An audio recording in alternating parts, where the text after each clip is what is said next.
fa'lam annahu la ilaha illallah. La ilaha, tiadalah wujudku kecuali diwujudkan oleh Allah Subhanahu wa ta'ala. Ini makna yang lebih aman. Ada makna yang lebih lembut, soft. Ilah bermakna mahbub, yang dicintai, yang dituju. Orang Melayu dulu sebut suka itu tuju. Saya tuju dia, saya suka dia. Di Palembang dulu begitu, ya. Di kepulauan dulu begitu, ya. Tuju. Bahkan di zaman Syekh Abdul Rauf As-Sengkili juga sama. Maka tujuan itu sesuatu yang dicinta. Maka boleh kita maknai la mahbuba bihaqqin illallah. Tidaklah aku mencintai pada hakikatnya kecuali Allah Subhanahu wa ta'ala. Apa ciri-ciri kita sudah cinta kepada Allah? Aksarta dzikrah, engkau banyak menyebut namanya. Maka kalau kita tanya, apakah diriku sudah cinta kepada Allah atau cinta kepada ringgit dan dolar? Cinta mana? Karena mengenang Allah sungguhlah sulit. Saya bagi satu hadis lagi. Dalam hadis Ibnu Majah, riwayatnya Hasan, Nabi berkalam, ala ukhbirukum bi khiyarikum. Maukah engkau aku beritahu, aku bagi tahu siapakah yang khiyar, yang terbaik di antara kamu? Di hadis yang lain Nabi mengatakan, ala adullukum, maukah kamu aku tunjukkan dengan amal yang khairikum, khairi a'malikum, sebaik-baik amalmu, yang paling tinggi di sisi Tuhanmu, paling diridainya, lebih mulia daripada jihad, lebih mulia daripada sedekah bil wariki wal zahabi. Apa itu? Di hadis yang Tirmizi disebutkan zikrullah, mengenal Allah, mengingat Allah. Tapi mengingat Allah itu ada di kalbu orang yang terbaik ini. Maka Nabi mengatakan, sebaik-baik kamu, semulia-mulia kamu, seutama-utama kamu, man idza ru'u dzukirullah, orang, sosok manusia, hamba yang jika engkau menatapnya, ru'u, mereka ditatap, mereka dipandang, mereka diingat, mereka didengar. Setiap kali engkau menatapnya, melihatnya, mendengarnya, dzukirullah, mereka membuat kamu ingat kepada Allah Subhanahu wa ta'ala. Siapakah yang paling mulia di antara mereka itu? Itulah Sayyidina Rasulullah. Maka sahabat pandang Nabi, ingat Allah. Tabi'in pandang sahabat, ingat Allah. Tabi'ut tabi'in pandang tabi'in, ingat Allah. Maka kita pun hari ini mesti memandang guru-guru yang bersanad bersilsilah kepada Nabi SAW. Tuba liman ra'ani wa amana bi, beruntung berjaya orang yang memandangku dan percaya kepadaku. Beruntung yang tidak pandang aku tapi memandang orang yang memandangku.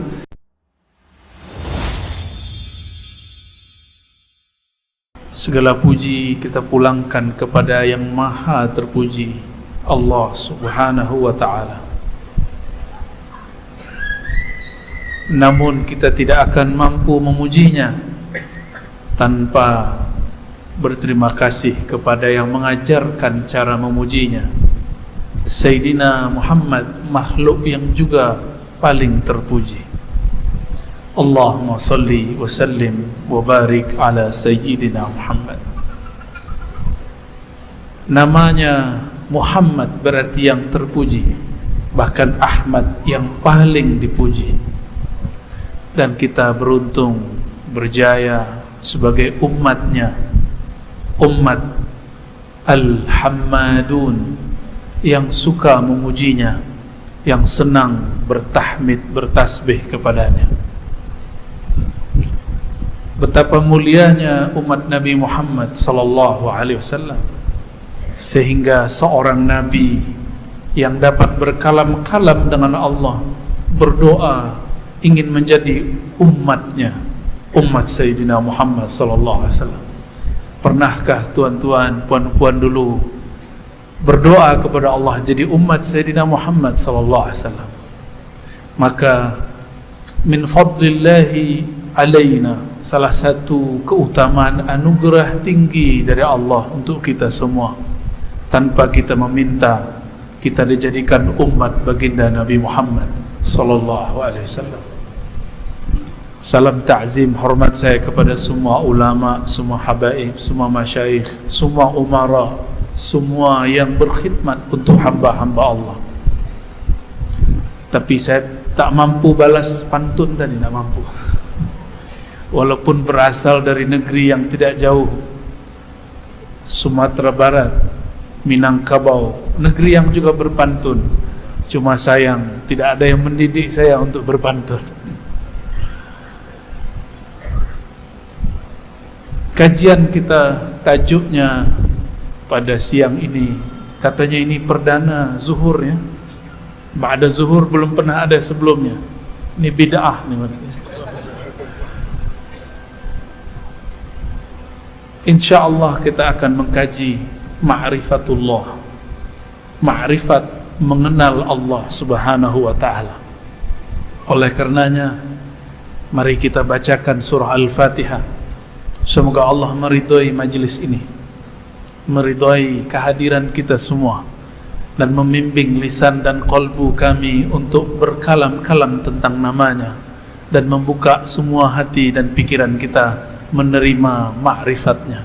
Ala hazin niyya wa likulli niyatin salihah ila hadrati sayyidina Muhammad sallallahu alaihi wasallam wa ila sadatina al-awliya as-salihin wal ulama al-amilin.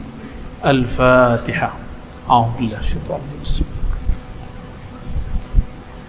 Iyyaka na'budu wa iyyaka nasta'in. Shiratal ladzina an'amta 'alaihim ghairil maghdubi 'alaihim waladdallin.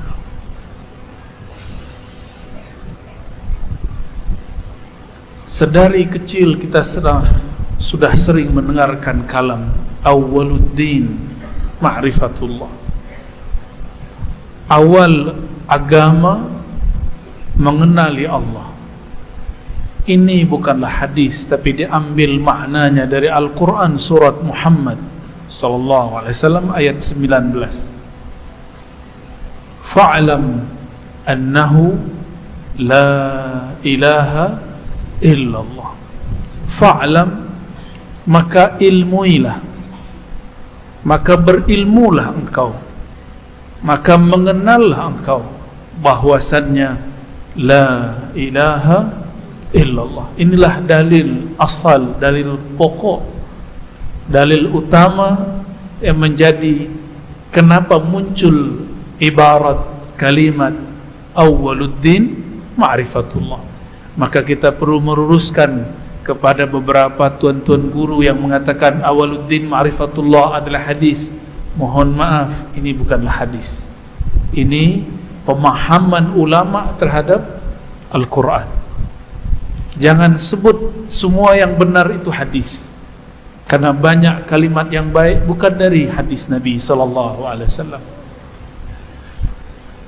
Awaluddin ma'rifatullah, awal agama mengenal Allah. Namun mengenal Allah, Allah itu laisa kamitslihi syai'. Surat Syura ayat 11. Di pertengahan ayat dikatakan dia laisa kamitslihi syai', tiada yang seperti semisalnya. Kamitslihi, ka seperti, mislihi semisalnya, syai' sesuatu pun.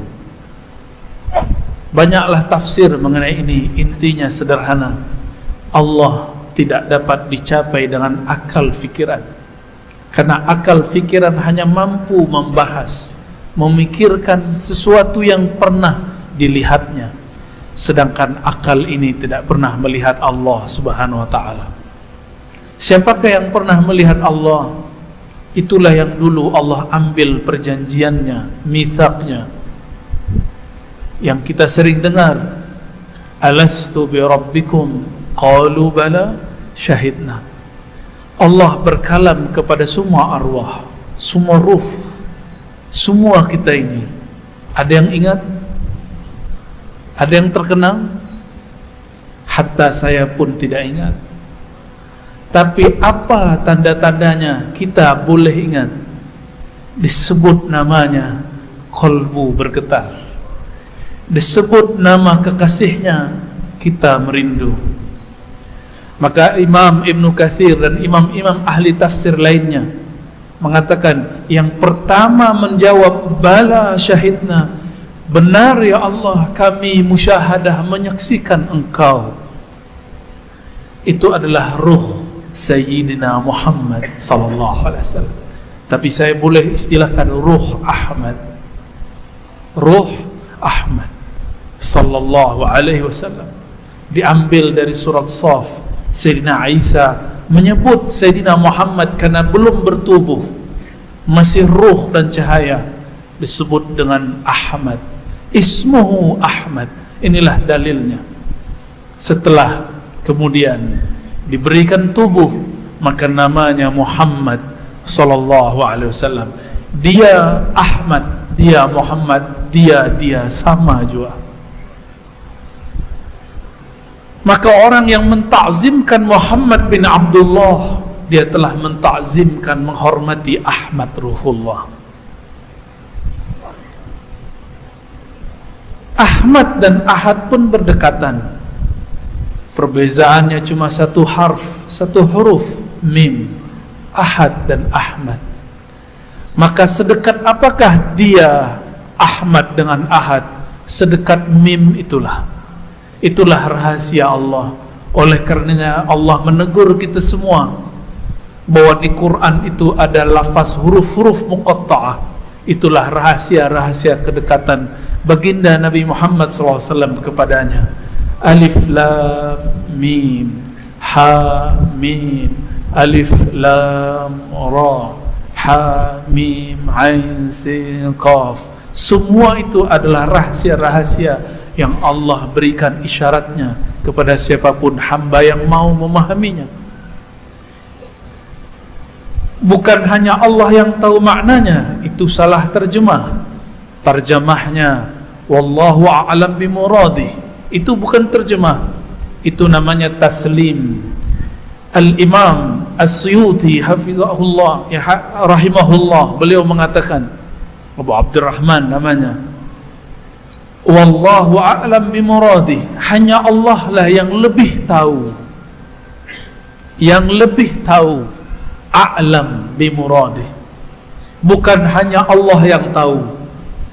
Saya dulu berjumpa dengan seorang profesor, doktor, ahli syariat, ahli fiqih mazhab yang 4. Lalu ketika saya mensyarah alif lam mim, dia marah-marah. Lalu dia berkalam, hanya Allah yang tahu maknanya, kita tidak tahu. Saya tanya balik, Tuan Profesor, hal qara'ta tafsir Ibn Katsir? Apakah engkau membaca tafsir Ibn Katsir? Tidak usah tafsir yang aneh-aneh, yang gharib-gharib, seperti tafsir Al-Imam As-Sulami, tidak usah. Haqaiqut tafsir terlalu berat, tafsir Qushairi terlalu berat, Ruhul Ma'ani, Ruhul Bayan terlalu berat. Baca tafsir yang paling ringan, tafsir Al-Quranil Azim. Sudah ada terjemahnya dan ikhtisarnya dalam bahasa kita, sila dibaca. Dia jawab, ya. Saya meragukan itu. Saya tanya balik, apakah engkau buka juz pertama, Allah menyebutkan alif lam mim, lalu Imam Ibn Katsir menyebutkan kalam-kalam ulama salafus salih dari sahabat Nabi dan tabi'in, Abdullah bin Abbas, murid-muridnya Sa'id bin Jubair, murid-muridnya Mujahid dan lain-lain sebagainya, memaknai alif lam mim. Diam. Ternyata ilmu itu ada yang waktu dibaca dia ingat, jika tidak diulang lagi Allah ambil ingatannya. Itulah kematian awal seorang alim, jika kan yansal ilm, jika dia melupakan ilmu, itu mati pertamanya orang alim. Karena Allah tidak mencabut ilmu kecuali biqabdil ulama, dengan mencabut para ulama. Maka cabutan pertama untuk para ulama sebagai hukuman kepada qalbunya yang dia tidak rawat, dia hanya ilmui tidak amalkan, Allah ambil ma'rifatnya, yaqbid biqabdil ulama. Ulama disebut ulama karena ilmu ada di dalam qalbunya. Sekarang ilmu itu dia tidak ambil, maka Allah matikan ilmu dari qalbunya. Itulah mautul awal. Na'udzubillah min dzalik. Semoga Allah jaga kita semua dari kematian itu, matinya qalbu. Tapi majlis ini terlalu terbuka untuk menjelaskan makna huruf, maka kita buka nantilah di lain waktu. Tapi akhir zaman sudah tambah mendekat. Ilmu ini akan semakin dibuka. Karena inilah booster hakiki. Jika ada vaksin 1, 2, 3, ini vaksin selama-lamanya. Orang sebelum divaksin takut, pakai mask, juga sarung tangan, jarak pun jauh, semuanya. Hatta di Masjidil Haram pun terjadi demikian. Kenapa orang setakut itu? Di mana Allah selama ini? Mana tahajudnya selama ini? Mana sedekahnya selama ini? Mana zikir-zikir auratnya selama ini? Kenapa setakut itu? Hatta dalam solat pun orang berjarak. Tapi apalah boleh buat? Kita kena ikut fatwa guru-guru ulama-ulama. Kita pun ikut. Solat yang tadinya rapat kemudian kita jarangkan selama 2 tahun. Ya. Apa rasanya Tuhan? Solat jauh-jauh begitu. Aneh tak? Aneh. Awaluddin ma'rifatullah. Maka muncullah kalimat ini, fa'lam, ketahuilah bahwasannya awal beragama mengenal Allah. Oleh karenanya Imam Abu Hamid Al-Ghazali menjadi imam kita dalam aqidah Ahlussunnah, mazhab Syafi'i, dan bertasawuf mengenal Allah. Beliau mengatakan, ma'rifatullah tidak diperkenankan taklid. Taklid mengikut tanpa menyadari maknanya. Mesti dia faham apa yang dia hafal.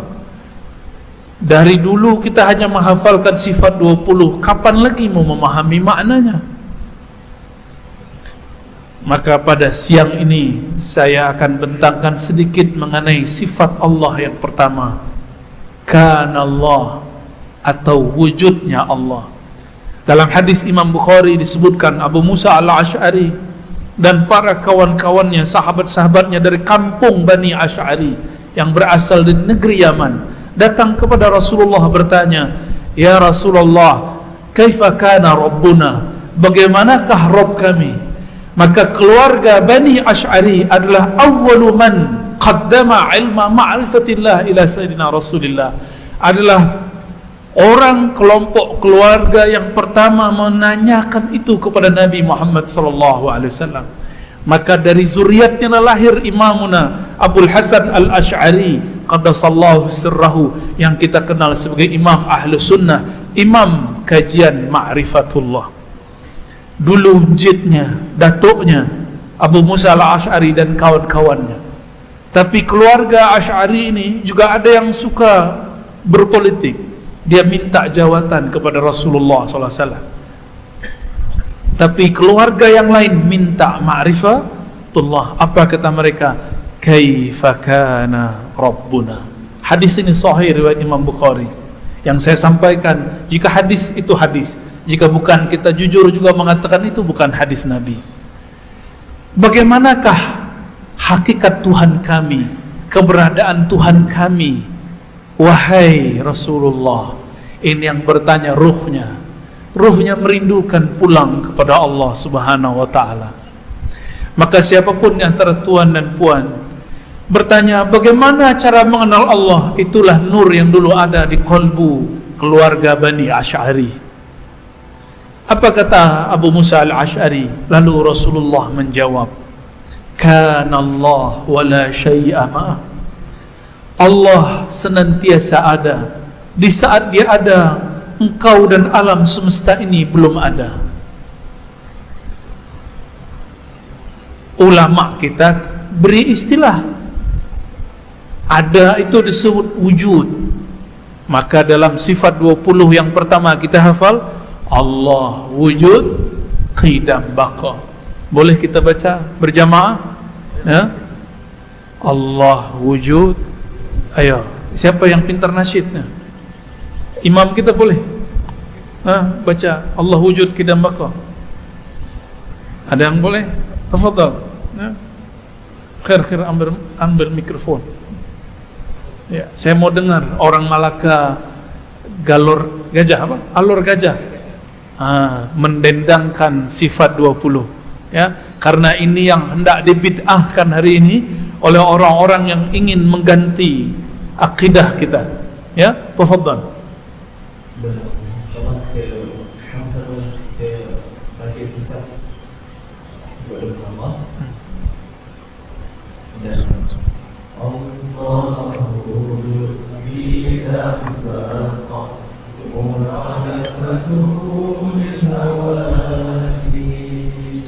وَأَنُهُ بِنَفْسِهِ وَحْدَانِيَةٌ قُدْرَةٌ إِرَادَةٌ عِلْمٌ حَيٌّ سَمْعٌ بَصَرٌ فَلَمٌ قَدِيرٌ مُرِيدًا عَلِمًا حَيًّا سَمِيعًا بَصِيرًا مُتَكَلِّمًا.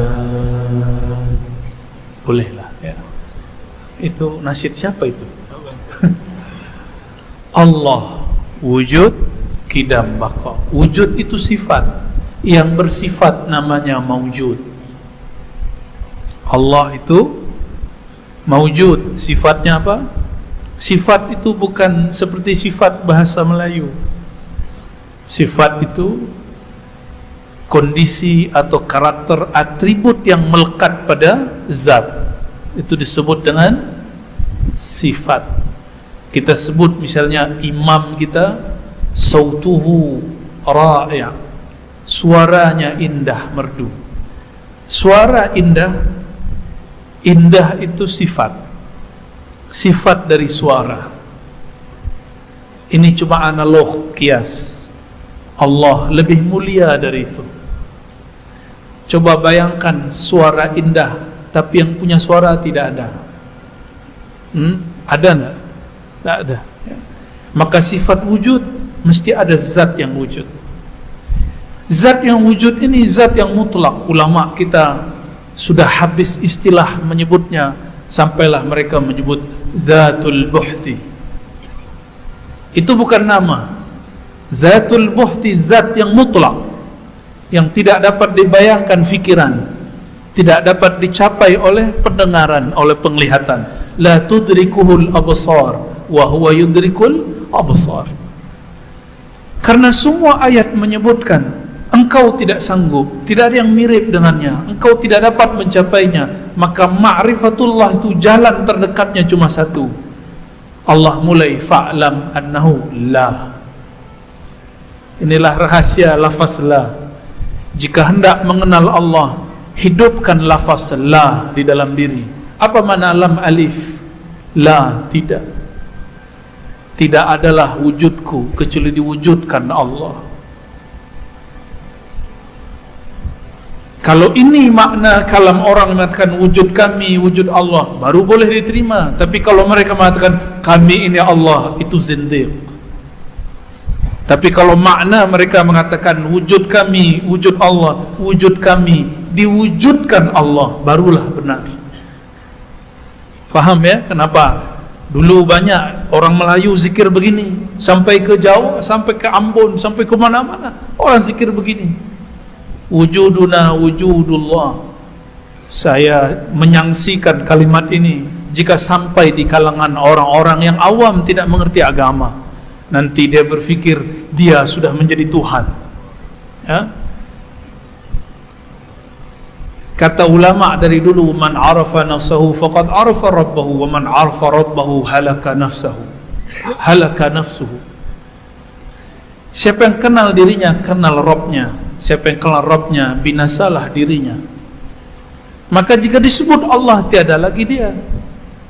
Maka tiada lagi zatku, tiada lagi wujudku. Wujudku hanya diwujudkan olehnya.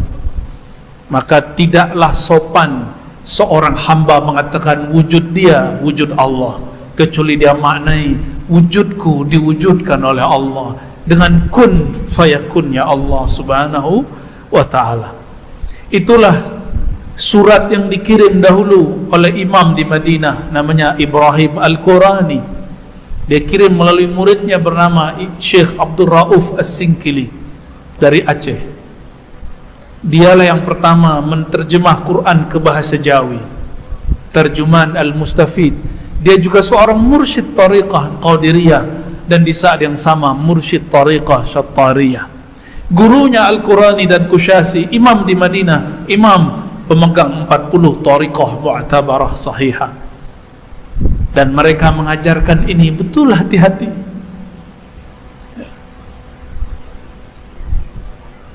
Jadi wujud kita tidak usah mulai dari Allah dulu, mulai dari wujud kita. Wujud ini diwujudkan Allah.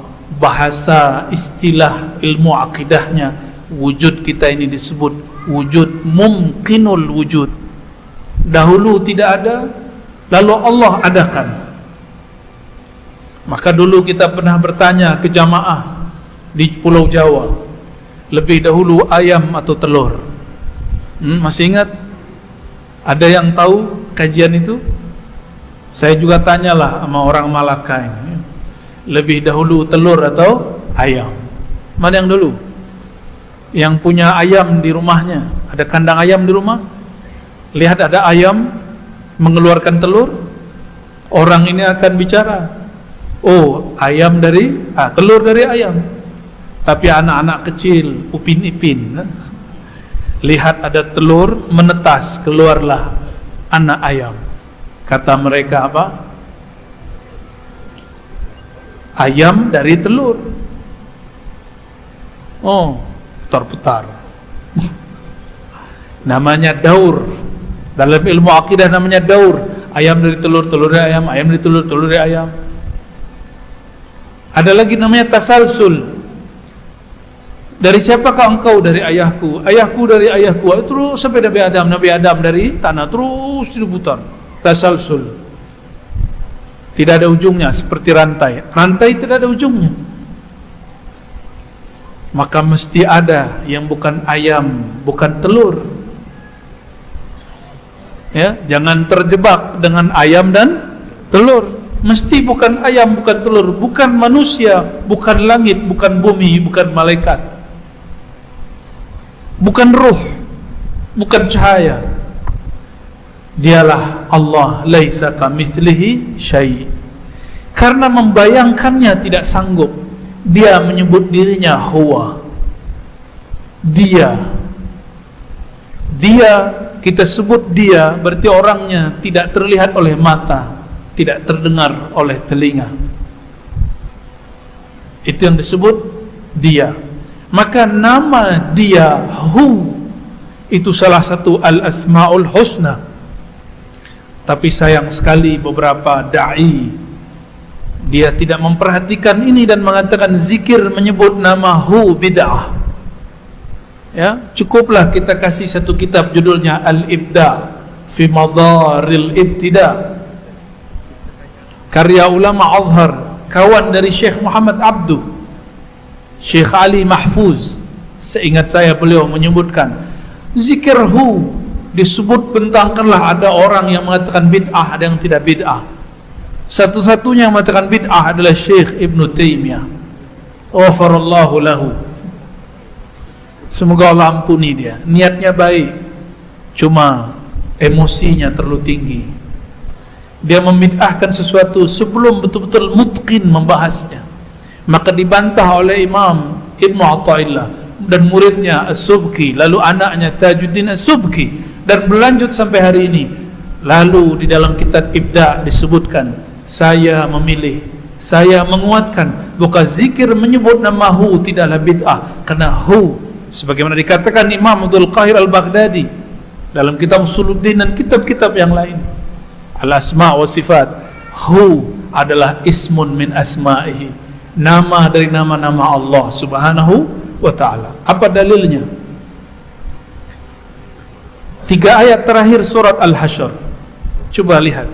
Huwallahul ladzi la ilaha illa hu. Berapa kali Allah sebut hu? 2 kali. Allahnya sekali. Kenapa tidak Allah dulu seperti ayat kursi? Allahu la ilaha illa hu. Allah hendak beritahu, bagi tahu untuk kita semua bahwa huwa bukan nama ganti, huwa nama zahir untuk Allah. Tapi untuk kita huwa isim dhamir, kata ganti, dia, beliau. Tapi untuk Allah huwa asma min asma'il husna. Jadi cara untuk mengenal Allah ini jalan ringkas saja kita kasih, supaya tidak berat memikirkan. Karena ini bukan untuk difikirkan, ini hanya untuk dirasakan. Jika berzikir la ilaha illallah, katakan tiadalah wujudku kecuali diwujudkan oleh Allah, tiadalah wujudku kecuali bersumber dari kudrat iradat Allah, tiadalah ruhku kecuali dari hembusan Allah, tiadalah tubuhku, jiwaku kecuali melalui nur Sayyidina Muhammad Rasulullah. Inilah makna la ilaha illallah Muhammadur Rasulullah. Dari dulu kita bertemu para masyayikh, ini yang membedakan kita dengan para masyayikh. Mereka dulu kalau sebut la ilaha illallah, fahamnya sampai ke sini. Sekarang saya bagi free, gratis, ya. Antum cukup sedekah nanti ke siapa, ya. Lihat ada orang du'afa, sedekah karena faham satu ilmu, tanda syukur kepada Allah Subhanahu wa ta'ala. Dahulu ilmu ini disembunyikan, tapi salah satu ciri ilmu akan Allah hilangkan, ilmu ini mulai disembunyikan. Maka guru-guru kami pun mengatakan, anshir bainan nas, buka lagi ilmu fa'lam annahu la ilaha illallah kepada manusia. Maka kita pun minta izin kepadanya yang punya nama, yang namanya senantiasa kita sebut-sebut, semoga Allah ridha kepadanya. Fa'lam annahu la ilaha illallah. La ilaha, tiadalah wujudku kecuali diwujudkan oleh Allah Subhanahu wa ta'ala. Ini makna yang lebih aman. Ada makna yang lebih lembut, soft. Ilah bermakna mahbub, yang dicintai, yang dituju. Orang Melayu dulu sebut suka itu tuju. Saya tuju dia, saya suka dia. Di Palembang dulu begitu, ya. Di kepulauan dulu begitu, ya. Tuju. Bahkan di zaman Syekh Abdul Rauf As-Sengkili juga sama. Maka tujuan itu sesuatu yang dicinta. Maka boleh kita maknai la mahbuba bihaqqin illallah. Tidaklah aku mencintai pada hakikatnya kecuali Allah Subhanahu wa ta'ala. Apa ciri-ciri kita sudah cinta kepada Allah? Aksarta dzikrah, engkau banyak menyebut namanya. Maka kalau kita tanya, apakah diriku sudah cinta kepada Allah atau cinta kepada ringgit dan dolar? Cinta mana? Karena mengenang Allah sungguhlah sulit. Saya bagi satu hadis lagi. Dalam hadis Ibnu Majah, riwayatnya Hasan, Nabi berkalam, ala ukhbirukum bi khiyarikum, maukah engkau aku beritahu, aku bagi tahu siapakah yang khiyar, yang terbaik di antara kamu. Di hadis yang lain Nabi mengatakan, ala adullukum, maukah kamu aku tunjukkan dengan amal yang khairikum, khairi a'malikum, sebaik-baik amalmu, yang paling tinggi di sisi Tuhanmu, paling diridainya, lebih mulia daripada jihad, lebih mulia daripada sedekah bil wariki wal zahabi. Apa itu? Di hadis yang Tirmizi disebutkan zikrullah, mengenal Allah, mengingat Allah. Tapi mengingat Allah itu ada di kalbu orang yang terbaik ini. Maka Nabi mengatakan, sebaik-baik kamu, semulia-mulia kamu, seutama-utama kamu, man idza ru'u dzukirullah, orang, sosok manusia, hamba yang jika engkau menatapnya, ru'u, mereka ditatap, mereka dipandang, mereka diingat, mereka didengar. Setiap kali engkau menatapnya, melihatnya, mendengarnya, dzukirullah, mereka membuat kamu ingat kepada Allah Subhanahu wa ta'ala. Siapakah yang paling mulia di antara mereka itu? Itulah Sayyidina Rasulullah.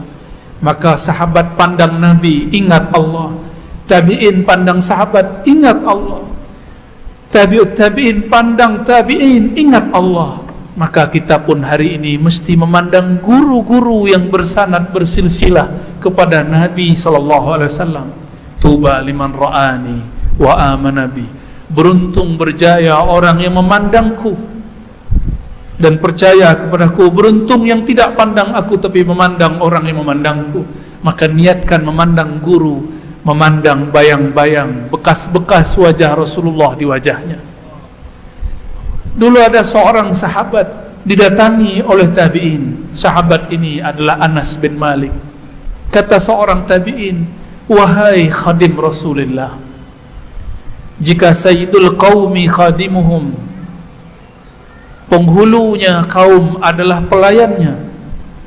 Jika kita melihat ada raja-raja, ada perdana menteri, presiden, orang-orang yang paling kuat adalah orang-orang yang di sekitarnya, menteri-menterinya, wakil-wakilnya, wuzaranya, wazir-wazirnya. Apakah ada yang lebih mulia daripada wazir-wazirnya Rasulullah, daripada khadamnya Rasulullah sallallahu alaihi wasallam?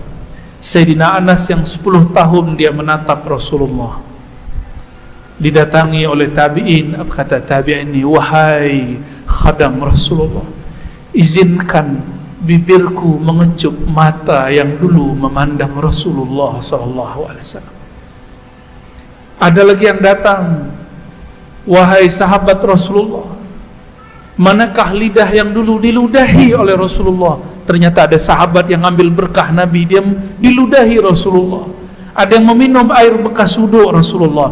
Semua ini ada di kitab-kitab yang sahih, Sahih Bukhari, Muslim, Abu Daud, Tirmizi dan lain sebagainya. Dan ini bukanlah bagian dari khurafat, ini bagian dari tabarruk, dan tabarruk min babil mahabbah, bab cinta. Maka aqrabu turuqi ilallah al-mahabbah, sedekat-dekat jalan kepada Allah adalah cinta. Karena cinta melahirkan zikir yang banyak. Tapi bagaimana mau cinta jika tidak kenal kepada yang dicinta? Tapi bagaimana menyebut kenal? Engkau mengatakan engkau kenal di saat engkau meyakini, menyadari Allah tidak dapat dikenali. Itulah kalam As-Siddiq Sayyidina Abu Bakar radhiyallahu ta'ala anhu. Apa kata beliau? Ma'rifatullah itu ketika engkau mengaku tidak kenal kepada Allah, kecuali Allah lah yang kenal dirinya. Maka yang ada di dalam kolbu ini hanya sebagian dari nur yang Allah titipkan kepada kita. Araftu Rabbi bi Rabbi, kata Sayyidina Ali, aku hanya kenal Allah karena Allah yang mengajarkan ilmu ini kepadaku. Maka mintalah kepadanya melalui guru-guru mulia. Ambil zikirnya, ambil talqinnya. Tidak cukup talqin, tidak cukup zikir, mesti bermakrifat, ngaji dan ta'lim. Maka tariqati ana at-ta'allum wa ta'lim. Tariqah saya bukan talqin yang pertama, tariqah saya yang pertama belajar mengaji. Mengaji apa? Mengkaji nama-nama Allah. Inna lillahi tis'atan wa tis'ina isman. Allah memiliki 99 nama. Maka orang yang disebut arif billah, orang yang banyak nama Allah di kolbunya. Saya berdoa semoga kita semua orang-orang yang Allah limpahkan nama-namanya. Amin ya rabbal alamin. Barangkali itu yang boleh saya sampaikan, ya. Baru muqaddimah ma'rifatullah. Usul jawab, tafadhal, ya.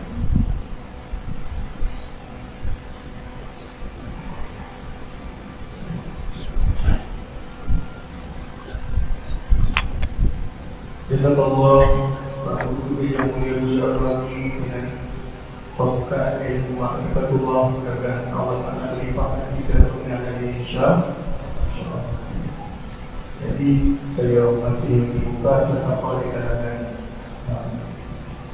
hadirin hadirat dengan soalan boleh tulis dan serahkan kepada saya. Saya baru terima hari soalan dia. Walaupun mungkin berbeza daripada ucapan kita, tapi kita insyaAllah boleh.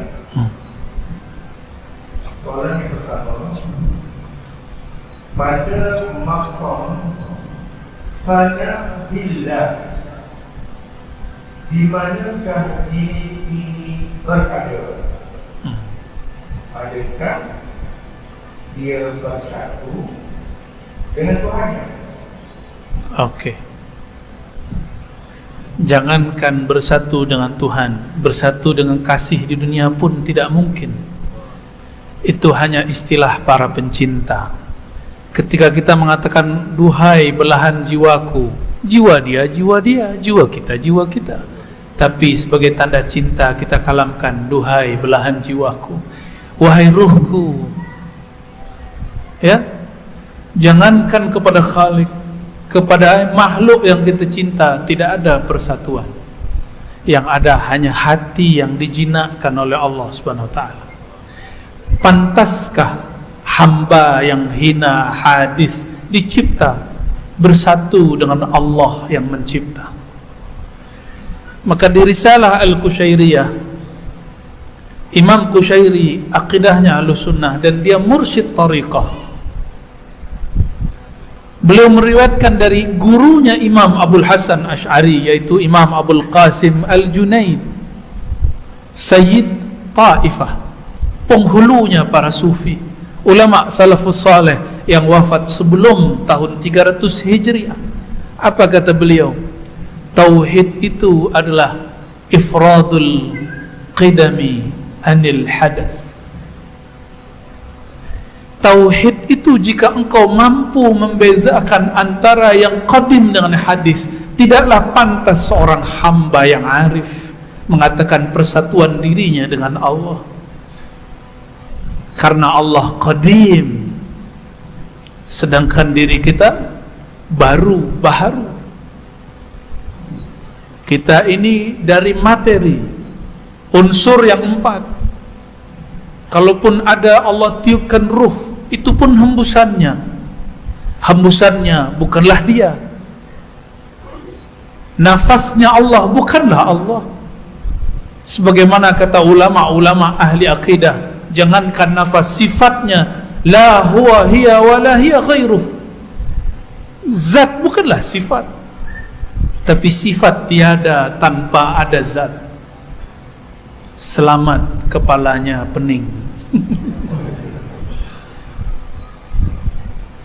Jadi adab kita sebagai hamba ini makrifat tertinggi, bukan mengatakan aku bersatu dengan Allah, tapi makrifat tertinggi. Itulah yang dicapai Sayyidina Muhammad SAW ketika dimi'rajkan ke atas arsy. Subhanalladzi asra bi'abdihi laila. Allah sebut dia sebagai hamba. Maka wahdatul wujud, hulul ittihad ini hanya hal ekstase sufi, ekstase rohani. Dia tidak hakiki, dia cuma rasa. Dia cuma rasa yang meluap-luap dalam diri para sufi, karena dia cinta kepada Allah melebihi cintanya kepada kekasih duniawinya. Disebut Allah belahan jiwanya, Nabi Muhammad Habibi. Tapi ini bukanlah hakiki, ini hanya bab zauqi. Maka tidaklah ini mahal lil ifta. Orang-orang yang berfatwa tidaklah layak memfatwakan ini, karena fatwa urusan halal haram, benar salah urusan akidah. Ini bab engkau kenal atau tidak engkau kenal. Engkau rasa atau engkau tidak merasa. Jadi ini bab zauq, rasa, dan ini subjektif, masing-masing wali, masing-masing orang lain rasanya. Maka sebut diri kita hamba, ya. Jadi makom tertinggi kata orang wahdatul wujud, ketika hamba merasa tiada lagi wujud kecuali wujud Allah. Tidak, itu bukan makom tertinggi. Sidi Syekh Ahmad Sirhindi, zuriat Sayyidina Umar, mengatakan di atas wahdatul wujud ada lagi namanya wahdatul syuhud. Inilah yang disebut Nabi dalam hadis Muslim, hadis pertama Kitabul Iman, al-ihsan an ta'budallah ka'annaka tara. Ihsan, engkau menjadi hambanya, an ta'buda, engkau menjadi hambanya. Di saat engkau menjadi hambanya, ini makna lain, makna isyari, an ta'budallah, engkau jadikan dirimu hamba, ta'budallah ka'annaka tara, barulah engkau seakan melihatnya. Maka orang-orang yang tidak menjadikan dirinya hamba, selama-lamanya dia tidak akan syuhud memandang Allah Subhanahu wa taala.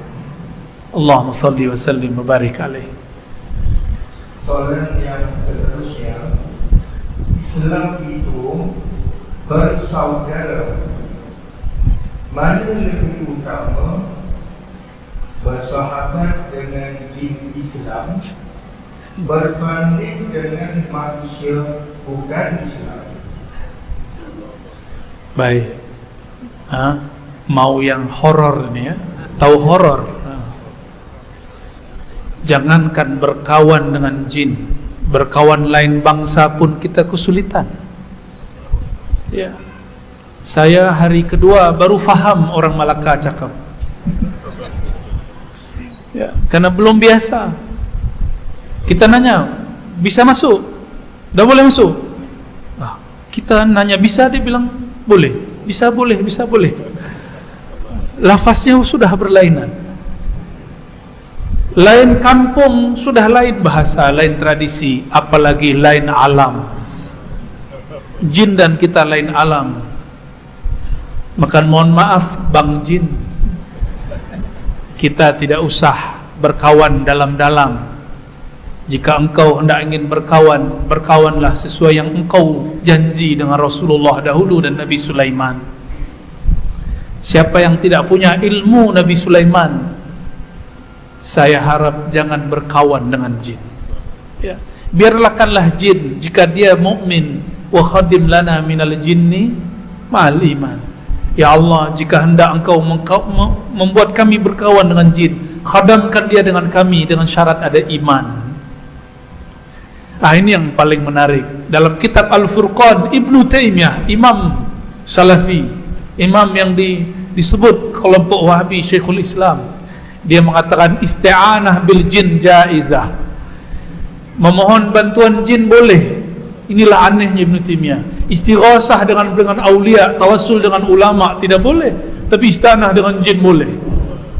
Gharib min aghrabil gharaib wa ajbil ujjab qawluhu anna al-isti'anah bil jin jaizah. Ya, itu paling aneh. Tapi itulah Syekh Ibn Taimiyah, ya, ghafarallahu lahu. Tapi bagi ulama yang mengenal tariqah al-buniyah, itu hal biasa. Karena tariqah al-buniyah adalah pewaris ilmu Sayyidina Sulaiman, tapi tariqah itu hari ini dirahasiakan Allah. Kalaupun ada orang buka kitabnya, itu hanya baca kitab. Sir tidak bisa dibagi, tidak boleh dibagi. Jadi saya advice, tidak usahlah berkawan dengan jin, cukup berdoa, wa khadim lana minal jinni ma'al iman. Cukup itu sudah doa yang diajarkan ulama dahulu, ditulis dalam kitab-kitab ulama Banjar, kitab perukunan. Silakan diamalkan, saya ijazahkan. Wa khadim lana minal jinni ma'al iman. Jangan katakan ya Allah kawankan kami, apalagi kawinkan kami dengan jin. Jangan, ya. Karena lain alam, sudah lain adab, sudah lain tradisi. Tapi kalau antum punya sir Nabi Sulaiman, saya berlepas diri. Ya, wallahu a'lam bishawab. Soalan yang seterusnya juga, apakah salah kita berzikir dengan Asmaul Husna seperti Ya Rahman, Ya Latif, atau mana-mana Asmaul Husna, kerana ada yang mengatakan ia yang bid'ah. Inilah kira yang mulia dijazakan zikir yang terbaik. Afdalu dzikri la ilaha illallah. Zikir paling tinggi la ilaha illallah. Maka orang paling tinggi di sisinya orang yang bertahta di dalam jiwanya lafaz la ilaha illallah. Orang yang ada di dalam kolbunya nur la ilaha illallah Muhammad Rasulullah. Orang yang di dalam ruhnya ada musyahadah la ilaha illallah. Ruh jika bermusyahadah, dia dengar Allah berkalam la ilaha illa ana. Kalau qalbu mendengar, dia mendengarkan la ilaha illallah atau la ilaha illa anta. Tapi sir kita, hilanglah diri, la ilaha illahu. Maka zikir yang paling afdal la ilaha illallah. Namun tekniknya ambillah dari mursyid yang ada di tanah Melaka ini. Ya, adab saya tidak boleh melanggar adab ini. Ya, kecuali para mursyid menyuruh saya di sini. Jika tidak, ambillah dari kolbu mereka. Karena kalimah ini jika didengar hanya dengan telinga, dia masuk telinga, keluar lagi telinga. Tapi jika diambil dari kolbu syekh, maka dia masuk ke dalam kolbu murid. Itu yang disebut man iza ru'u zikrullah, yang jika kita pandang dia membuat kita ingat kepada Allah Subhanahu wa taala. Bolehkah berzikir ya Rahman, ya Rahim, ya Karim, ya Azim diulang-ulang? Dalilnya boleh di surah Al-Isra. Walillahil asmaul husna, milik Allah lah semua nama-nama yang indah. Ayyaman tad'u falahul asmaul husna. Ya, mana saja nama yang kau pakai, ayya, mana saja nama yang engkau pakai, tad'u, engkau seru, maka Allah mempunyai nama terindah. Oleh karenanya membaca ya Rahman, ya Rahman, ya Rahim, ya Rahim diulang-ulang, ini bagian dari sunnah Rasulullah sallallahu alaihi wasallam. Tahu kunci surga? Kunci surga ada di kolbu Nabi. Di kolbu Nabi ada asma ilahi. Maka ambil satu namanya, terhubunglah kolbu hamba dengan kolbu Rasulullah SAW. Ya Rahman, ya Rahman, ya Rahman, ya Rahim, ya Rahim. Namun lebih afdal, ambil teknik berzikirnya dari ahlinya, sehingga kita menjadi istiqomah. Kenapa belajar zikir tidak istiqomah? Karena tidak bermursyid. Ini saya sampaikan berkali-kali. Kenapa sulit sekali untuk disiplin istiqamah? Karena engkau tidak bermursyid, tidak mau menurunkan ego sedikit saja, nafsiyah kita sedikit saja, mau mendengarkan orang lain menceramahi kita, mentalkin kita. Semakin seorang merendah dan katakan, datang ke guru mursyid, wahai tuan syekh, izinkan aku mengambil thariqahmu, izinkan aku menjadi muridmu. Di saat itu si murid sudah menghabiskan nafsiyahnya, dia rendahkan dirinya, barulah air ma'rifat mengalir ke dalam jiwanya. Karena kita tidak mau berguru gengsi, takut sesat, atau merasa diri kita sudah alim, sudah berilmu, tidak mau ambil dari ahlinya. Akhirnya zikir pun hambar, tiada rasa. Mungkin tuan-tuan ni ahli memasak, bisa masak, tapi tidak jelas rasanya. Orang Malaka sukanya makanan apa yang paling lezat? Pandan apa? Ya, asam pedas. Tuan ni buat, semua buat, boleh silakan. Tapi tidak tahu berapa takarannya, kadarnya. Asal masuk, saya juga bisa buat, yang penting warnanya sama. Banyaklah hari ini orang mengajar zikir, bentuknya sama, tapi yang berbeza adalah zauknya, taste-nya, rasanya. Sama-sama resto asam pedas, tapi kenapa kita pilih yang di persimpangan jalan atau yang di belakang rumah? karena yang masaknya ahli bersanad dari tetua-tetuanya. Jika urusan perut dan lidah kita cari orang bersanad, kenapa urusan kolbu tidak cari orang bersanad? Oh, saya sekolah tinggi. Sekolahmu tinggi untuk akalmu, kolbumu belum sekolah. Sekolahkan kepada ahli kolbu. Allahumma salli ala Sayyidina Muhammad. Khalas? Fi ziyadah? Baik, kita jawab pendek ringkas ya. Tanya langsung jawab, tanya langsung jawab. Apakah seseorang mencapai maqam yang tertinggi? Apabila seseorang mencapai maqam yang tertinggi, bagaimana dengan qarin seseorang tersebut? Qarin. Adakah bersama atau sebaliknya? Qarin yang Islam hanya qarin Sayyidina Muhammad SAW. Hatta qarin para anbiya belum Islam. Tapi ada guru saya berkalam, karena Nabi pernah mengatakan ismu ismi, Al-Mahdi itu isimnya, isimku. Maka Al-Mahdi pun qarinnya diislamkan oleh Allah. Maka Sayyidina Muhammad SAW boleh mengislamkan para qarin. Kalau kita beruntung berjaya nanti di akhir zaman bertemu Sayyidina Al-Mahdi, ia pun barangkali mampu mengislamkan qarin. Wallahu a'lam bishawab. Jadi setinggi apapun makom kita tidak mampu mengislamkan qarin. Itulah asbabnya kenapa wali masih dapat bermaksiat. Ya, itu asbabnya. Kenapa Nabi Muhammad maksum tidak pernah salah? Karena qarinnya sudah Islam. Qarinnya sekarang masih hidup. Dia mengajar di masjid yang Nabi telah berikan kepadanya. Saya pun tidak tahu di mana.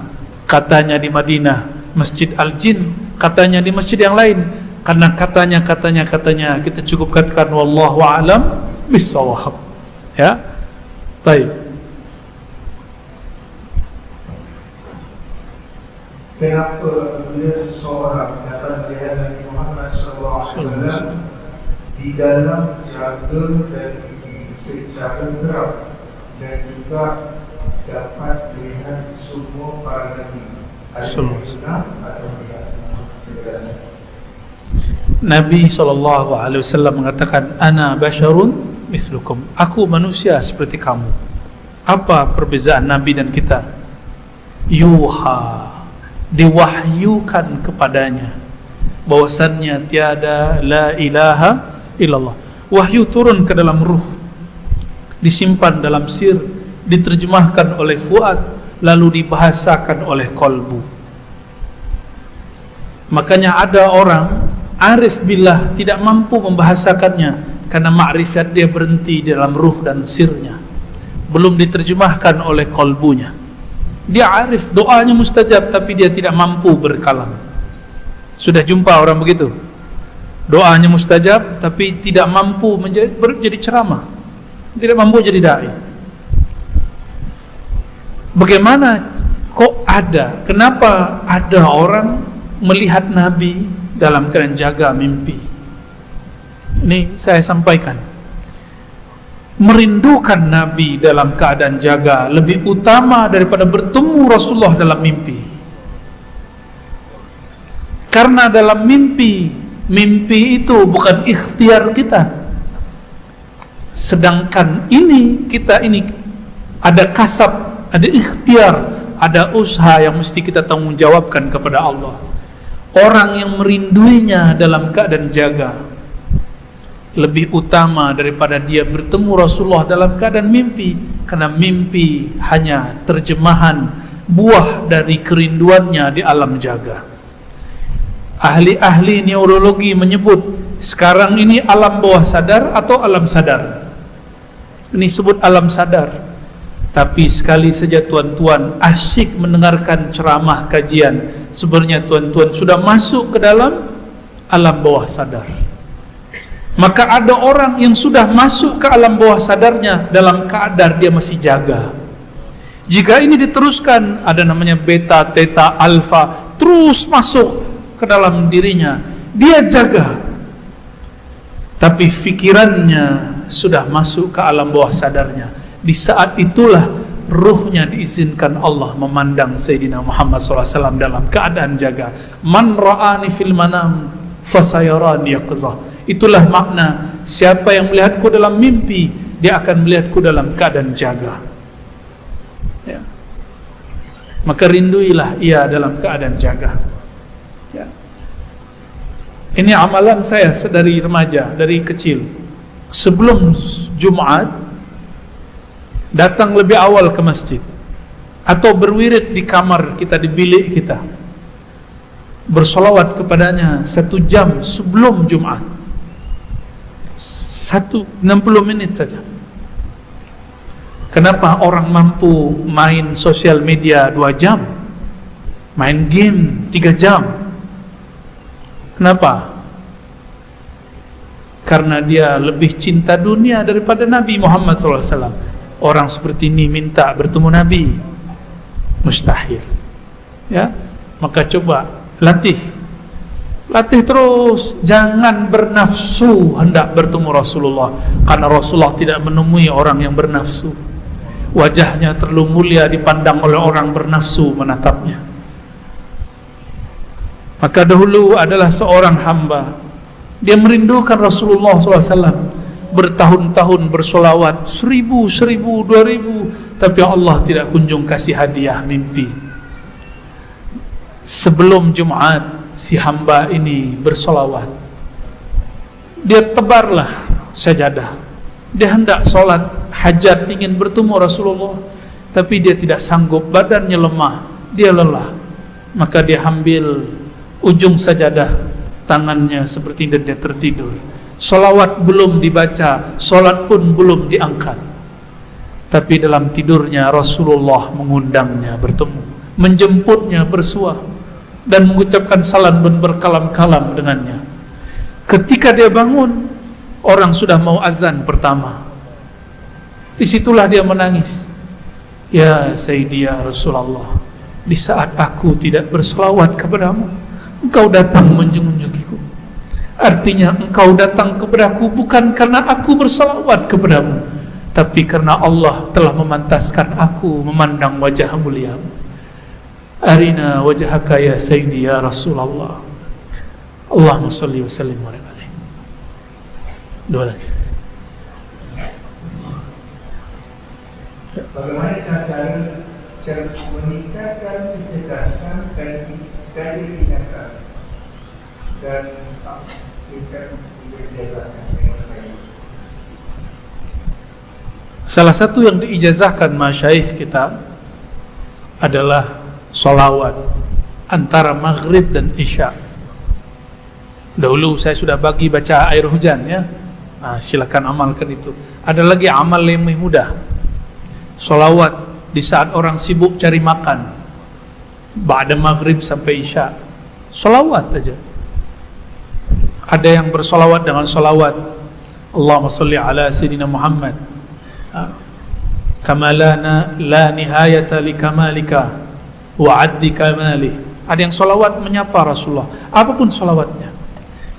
Orang cerdas itu bukan karena dia makan yang bergizi sahaja, tapi orang cerdas itu ketika kolbunya tenang. Saya dahulu paling benci sekolah, lalu ambil satu thariqah dan saya masuk khalwat 40 hari. Mungkin hari ini berat khalwat 40 hari, usahlah, ya. Zikir saja 40 hari 40 malam. Setiap subuh bangun jamaah, ba'da subuh zikir sampai terbit matahari. Kalau kalbu sudah tenang, maka fikiran pun menjadi siap menerima ilmu apa saja. Setelah 40 hari itu, ilmu matematik pun jadi mudah, ilmu sains, kimia, fisika pun menjadi tidak susah. Bahkan kata orang, ilmu yang paling dibenci ilmu apa? Yang paling berat ilmu apa? Kata orang yang paling berat ilmu falsafah, ilmu mantik, ilmu kalam. Tidak ada yang berat. Ilmu tasawuf tidak ada yang berat. Yang berat itu ketika engkau menutup pikiran, dan orang tertutup pikirannya jika jiwanya gelisah. Ala bi dzikrillah tatmainnul qulub. Tenangkan kolbu dengan zikrullah, maka kolbu akan membantu pikiran jadi cerdas. Kolbu itu zikirnya diulang-ulang, sedangkan pikiran dikenang-kenang. Itu caranya. Silakan ambil ke ahlinya, nanti saya melanggar adab lagi. Terakhir ada 2. Masya Allah, bonus. Ya, fadal. Mohon salam kira mengijazakan buhul alam semesta di awal hati. Zikir maqalid dalam bahasa Arab terjemahannya buhul alam semesta. Alam semesta ini diikat sehingga tidak terjadi kiamat karena ada ikatan-ikatan nama Allah. Dan ini bukanlah bid'ah, ini diambil dari kalam Nabi SAW dan kalam-kalam para sadah di kalangan sahabat dan tabi'in. Dimulai dengan syahadat. Satu, asyhadu an la ilaha illallah. Yang kedua, jika ada masa bacalah Haikal Ma'arif, Ahadzatullah Ahmadullah Muhammad Habibullah Al-Mahdi Khalifatullah Al-Fatihah. Lalu baca Subhanallah 100 kali, Alhamdulillah 100 kali, Allahu Akbar 100 kali, La ilaha illallah 100 kali, dan puncaknya La haula wala quwwata illa billahil aliyil azim. Itulah sirnya Rasulullah. Maka Nabi mengatakan La haula kepada Sayyidina Abu Musa al-Asy'ari, kanzun min kunuzil jannah, perbendaharaan surga. Perbendaharaan surga itu adalah hatinya Rasulullah. Karena orang tidak baca sholawat tidak mungkin buka pintu surga. Orang tidak kenal Rasulullah tidak mungkin menikmati surga. Karena bidadari pun urat tubuhnya bertuliskan Muhammad Ahmad Rasulullah. Ya, bacalah itu pagi sore. Tidak usah banyak-banyak, 100. Boleh sembari drive, menyupir, sembari naik motorcycle, boleh. Boleh sembari ibu-ibu lagi masak, boleh. Lagi gym, jogging, lagi berolahraga, sport, ya, boleh, silakan. Tapi lebih afdal duduk tenang. Ya, jangan duakan Allah Ta'ala. Saya memilih yang ini. Jangan duakan Allah Ta'ala. Tapi jika tidak sempat, lakukan di jalan, fit turuq, dan dimanapun. Ya, wallahu a'lam bishawab. Ya, saya ijazahkan semuanya, meskipun saya tidak pantas mengijazahkannya. Tapi apa boleh buat? Ya, sudah langsung diminta.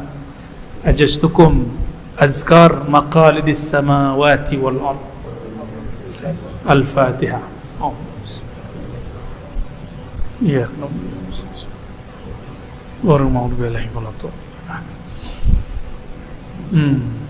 Bagaimana yang dia ataukah untuk suami dan istri itu kalau bila malam kerja itu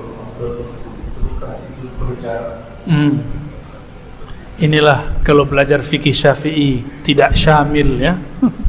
Tidak komprehensif. Sayyidatuna Aisyah mengatakan Rasulullah SAW qabbala ahada min azwajih.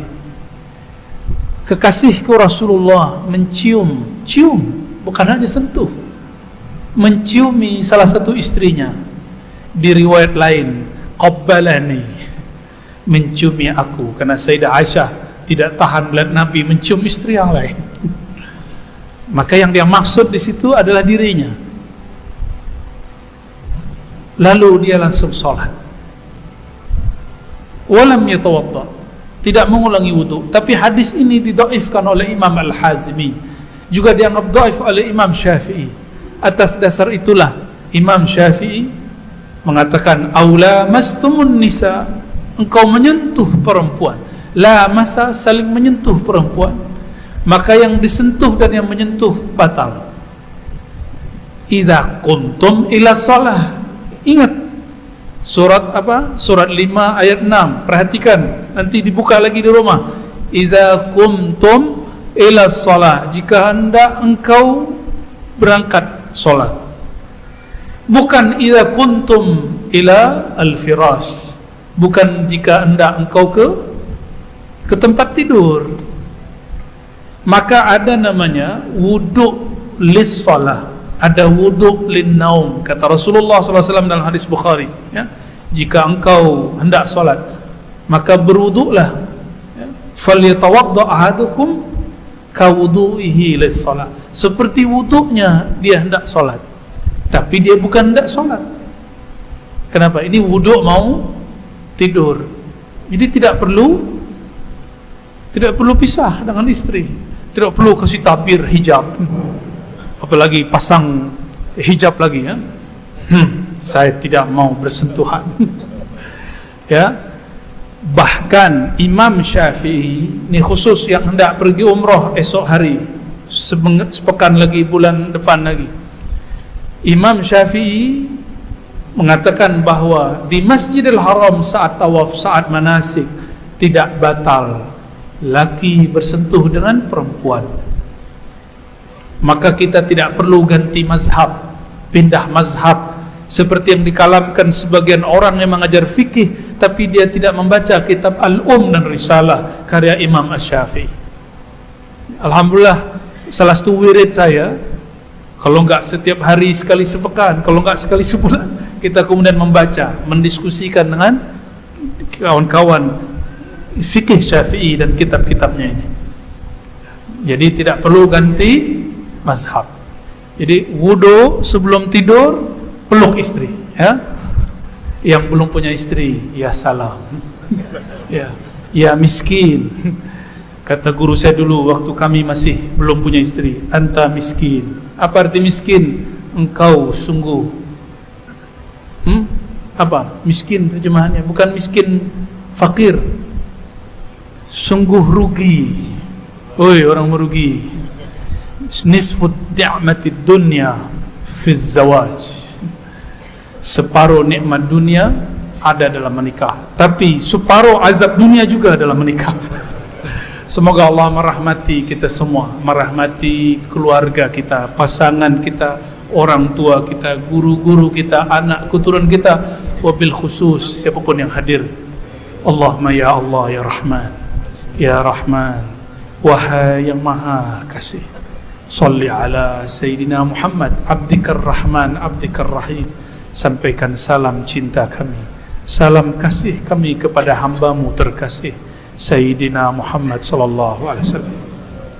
Allahumma ya Allah, ampuni gelapnya hati kami karena maksiat, gelapnya jiwa kami karena syahwat. Ampuni keras kesatnya kolbu kami, disebut namamu kolbu kami tidak tersentuh, disebut nama Nabi-Mu kami tidak merinduinya ya Allah. Maka ampuni jahilnya jiwa ini, hinanya diri kami. Allahumma ya Allah, kami hendak ingin mengenal Engkau ya Allah, tapi banyak jalan di hadapan kami ya Allah. Fahdina ila siratikal mustaqim, maka tunjukkan kami ya Allah jalan yang langsung menuju Engkau ya Allah. Jangan uji kami dengan jalan-jalan yang bercanggah dari ajaran Nabi-Mu sallallahu alaihi wasallam. Allahumma ya Allah, imam-imam yang dahulu menyebutkan makna siratal mustaqim mengatakan bahwa siratal mustaqim itulah Nabi Muhammad sallallahu alaihi wasallam. Maka ya Allah, bantulah kami, mudahkan kami mengikuti jalan Sayyidina Muhammad, ialah siratal mustaqim. Allahumma ya Allah, berkahi negeri kami, berkahi Nusantara ini, jiran-jiran kami, siapapun yang di kolbunya ada nama Nabi-Mu, Nabi Muhammad sallallahu alaihi wasallam. Rahmati para pemimpinnya, sayangi para ulama'nya, dan berkahi semua rakyatnya. Allahumma ya Allah, isrif anna bala, isrif anna al-bala. Ya Allah, jauhkan dari negeri kami mara bahaya, bara bencana, semua bencana. Bi'izzatika ya Aziz ya Ghaffar, ya Ghaffar, ya Rahman, ya Rahim. Allahumma ya Salam, ya Allah yang maha menyelamatkan, membebaskan diri kami dari semua keburukan. Nas'aluka salamatas sudur, kami memohon ya Allah, bersihkan hati kami dari kesombongan, bersihkan hati kami dari merasa lebih alim daripada orang yang ada di hadapan kami, kiri kanan kami, belakang kami. Ampunkan sombong kami ya Allah, ampunkan riak kami ya Allah, ampunkan iri dengki kami ya Allah, ampunkan sifat kikir kami ya Allah. Allahumma ya Allah, ilaika nashku qaswata qulubina wa ilaika narju ya Rabbana ru'yataka wa ru'yata nabiyyika Muhammad sallallahu alaihi wasallam. Ya Allah, meskipun diri kami hina, tidak pantas menatap wajahmu dan wajah baginda Rasulullah sallallahu alaihi wasallam, namun ya Allah, pantaskan kami walaupun sesaat dalam hidup ini memandang wajahnya, memandang nurnya, menatap ruhnya, merasakan kedekatannya, mendapatkan syafaatnya di dunia dan di akhirat. Rabbana atina fid dunya hasanah wa fil akhirati hasanah wa qina adzaban nar.